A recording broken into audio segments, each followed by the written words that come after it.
Hi ಎಲ್ರಿಗೂ, ಈ ವಿಡಿಯೋದಲ್ಲಿ ಒಂದು ವೈರಲ್ ಪ್ರಾಡಕ್ಟ್ ಬಗ್ಗೆ ಹೇಳೋಣ ಅಂತ ಬಂದಿದ್ದೀನಿ. That is gripping primer.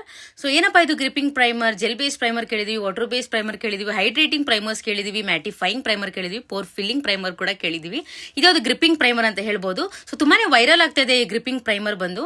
So ಯಾವ ತರ ಗ್ರಿಪ್ ಅಲ್ಲಿ ಪ್ರಾಡಕ್ಟ್ ನ ಹಿಡ್ಕೊಳ್ಳುತ್ತೆ, ಯಾವ ತರ ಟ್ಯಾಕಿ ಆಗಿದೆ, ಯಾವ ತರ ಸ್ಟಿಕ್ಕಿ ಆಗಿದೆ ಅಂದ್ರೆ ಇದು. ಸೊ ನೀವು ಪ್ರೈಮರ್ ಪ್ಯಾಕೇಜಿಂಗ್ ಬರುತ್ತಲ್ಲ, ಆ ಪ್ಯಾಕೇಜಿಂಗ್ ಅಂಟಿಸಿದ್ರೇನೆ ಅದು ಅಂಟ್ಕೊಳ್ತಾ ಇದೆ, ಅಷ್ಟು ಟ್ಯಾಕಿ ಆಗಿದೆ ಈ ಪ್ರಾಡಕ್ಟ್. ಆ ಪ್ರೈಮರ್ ಅಪ್ಲೈ ಮಾಡ್ಬಿಟ್ಟು ಅದ್ರ ಮೇಲೆ ಪ್ಯಾಕೇಜ್ ಅಂಟ್ಕೊಳ್ಳೋ ರೀತಿಯಲ್ಲಿ ಹಿಂಗಿಟ್ರೆ ಸಾಕು, ಅದು ಹೋಲ್ಡ್ ಮಾಡ್ತಾ ಇದೆ, ಪ್ರಾಡಕ್ಟ್ ನೇ ಹೋಲ್ಡ್ ಮಾಡ್ತಾ ಇದೆ. ಅಂದ್ರೆ ಮೇಕಪ್ ನ ಹೋಲ್ಡ್ ಮಾಡಲ್ವಾ. ಸೊ ಸುಮಾರು ಜನ ನನಗೆ ನನ್ನ ಸ್ಟೂಡೆಂಟ್ಸ್ ಕಂಪ್ಲೇಂಟ್ ಮಾಡಿದ್ದಾರೆ. ಇನಿಷಿಯಲ್ ಸ್ಟೇಜ್ ಅಲ್ಲಿ ನಾನು ಇದನ್ನ ಫೇಸ್ ಮಾಡಿದ್ದೀನಿ. ಕೆಲವರಿಗೆ ಅದೇನೇ ಟೆಕ್ನಿಕ್ ಯೂಸ್ ಮಾಡಿದ್ರು, ಅದೇ ಅಂತದೇ ಪ್ರಾಡಕ್ಟ್ ಯೂಸ್ ಮಾಡಿದ್ರು ಮೇಕಪ್ಪೇ ಅಂಟಲ್ಲ, ಮೇಕಪ್ಪೇ ಕೂರಲ್ಲ ಅಂತ ಹೇಳ್ತಿರ್ತೀರಾ. ಸೊ ಅಂತವರಿಗೆ ಡೆಫಿನೆಟ್ಲಿ ಗ್ರಿಪ್ಪಿಂಗ್ ಪ್ರೈಮರ್ ಯೂಸ್ ಆಗೇ ಆಗುತ್ತೆ. ಮೇಕಪ್ ಲಾಂಗ್ ಸ್ಟೇ ಇರಬೇಕು, ಹಲ್ಗಾಡಬಾರ್ದು, ಹಂಗೆ ಇರಬೇಕು ಅಂದ್ರೆ, ಟ್ರಾನ್ಸ್ಫರ್ ಪ್ರೂಫ್ ಆಗಬಾರ್ದು ಅಂದ್ರೆ ಗ್ರಿಪ್ಪಿಂಗ್ ಪ್ರೈಮರ್ ನ ಯೂಸ್ ಮಾಡಿ. ಡೆಫಿನೆಟ್ಲಿ ನಿಮಗೆ ವರ್ಕ್ ಆಗುತ್ತೆ. ತುಂಬಾ ಒಳ್ಳೆ ಪ್ರಾಡಕ್ಟ್ ಇದು.